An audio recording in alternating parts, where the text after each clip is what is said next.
Hello. This is my first analysis on this channel, and I hope you enjoy it. Because it's Yugi Muto's birthday the day of this recording, I figured that I might as well do an analysis on his final deck with Atem. So we will be examining Silent Swordsman, Silent Magician, Gandora, Gadget, and Marshmallow. Silent Magician!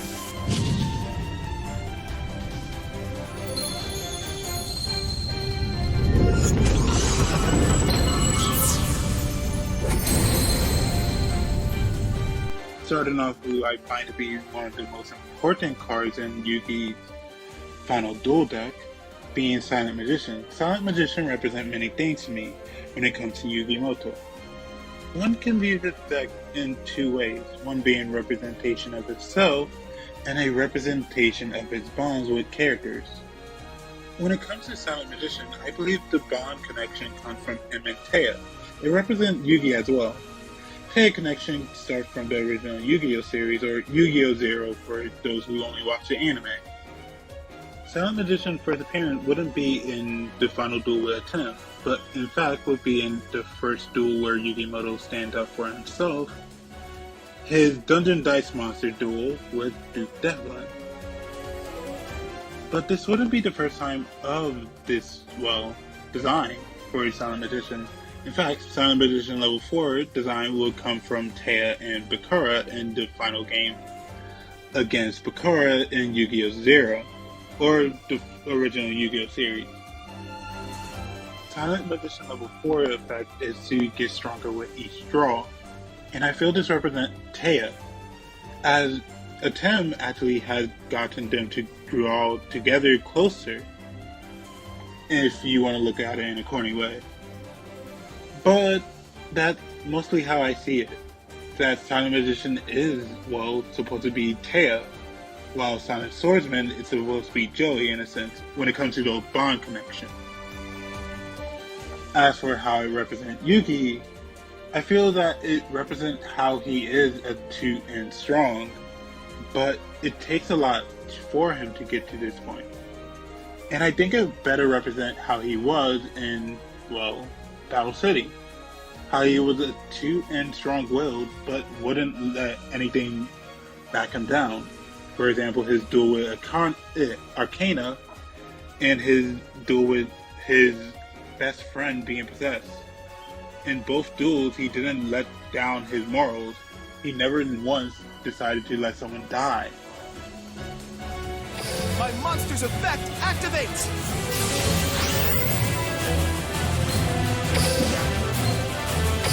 I summon Silent Swordsman!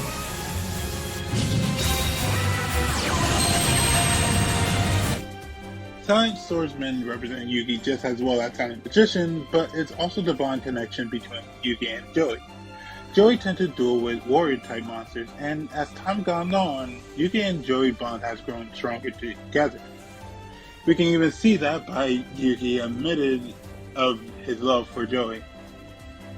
As for how it represents Yugi, I think it represents Yugi in the sense that as time gone on, he himself had gotten stronger. He noticed how much he is important. He noticed how strong-willed he is. He noticed that he has the tact and tenacity to do whatever task he needed. And I think that's all just a thing that he needed to realize. And time has been gracious to him. So his deck, kind of based off of time moving forward, is something that really showed the type of character Yugi Muto is. Here's Gandora, the Dragon of Destruction!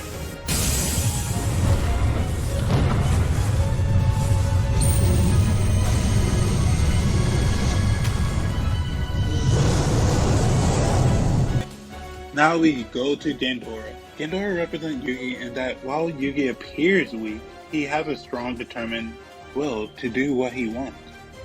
That bond connection that I keep mentioning is the Kaiba one. Gandora is the opposite of Blue Eyes with 0 attack and is Dark type, but a powerful effect that is as strong as Blue Eyes at that time. In the sense that Gandora is the opposite of Blue Eyes, Yugi is the opposite of Kaiba. Yugi constantly relies on his friends, but he lets them become his strength. He let others become his strength. And while he may appear weak, he doesn't mind appearing weak. He doesn't mind being, insecure about his things. He acknowledges his weaknesses. This is all traits that Kaiba can't allow himself to do. He doesn't allow himself to look weak. He doesn't allow himself to get insecure about people's feelings. At least not up front. He is very much in denial of everything around him. And in that sense, he's the opposite of Yugi. Someone who doesn't admit to things, who will constantly deny it until he makes it the truth. Whereas Yugi will accept the truth wholly and will do everything in his power to make things right.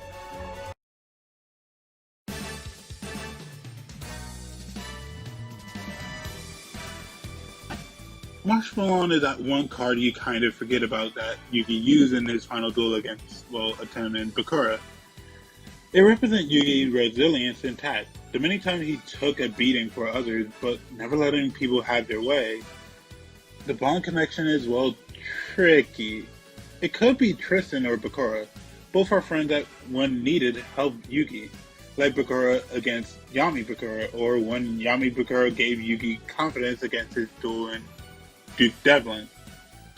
Tristan, he's Tristan. He doesn't really get to do much.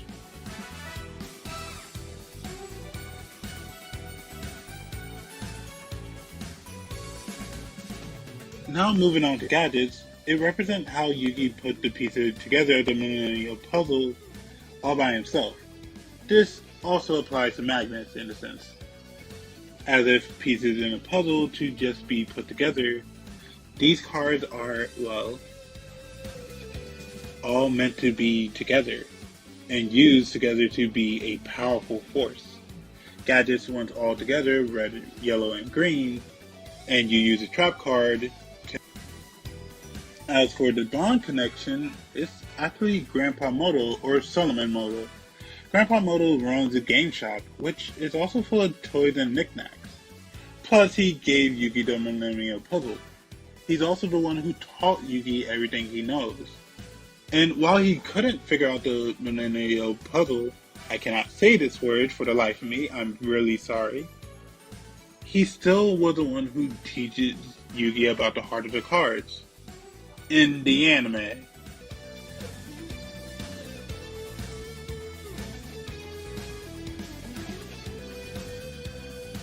In Yu-Gi-Oh! Yugi Muto deck was given a name, being the Toy deck. The Atem deck is called the Strategy deck, if you wanted to know. But the idea is that the silence is playing with the toys till they grow out of them and handle things for themselves. It ultimately represents Yugi living in a game shop and playing with all types of toys and fun games till, his final goodbye to the Pharaoh and Atem.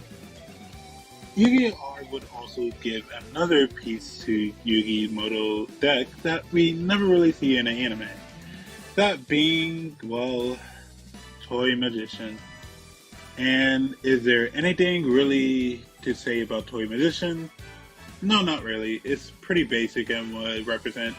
It's just the thing that needed to be there. And it's closest to Dark Magician.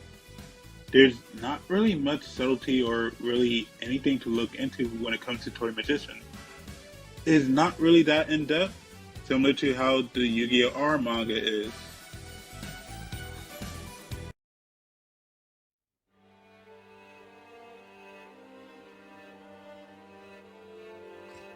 So, in summary, Yugi Muto deck is very much a representation of everything that is his bond with his friends and him. Except for Toy Magician, who's just randomly there. But, anyway, thank you guys so much for watching my first video. I hope you guys enjoy and come back for later videos. Anyway, take care.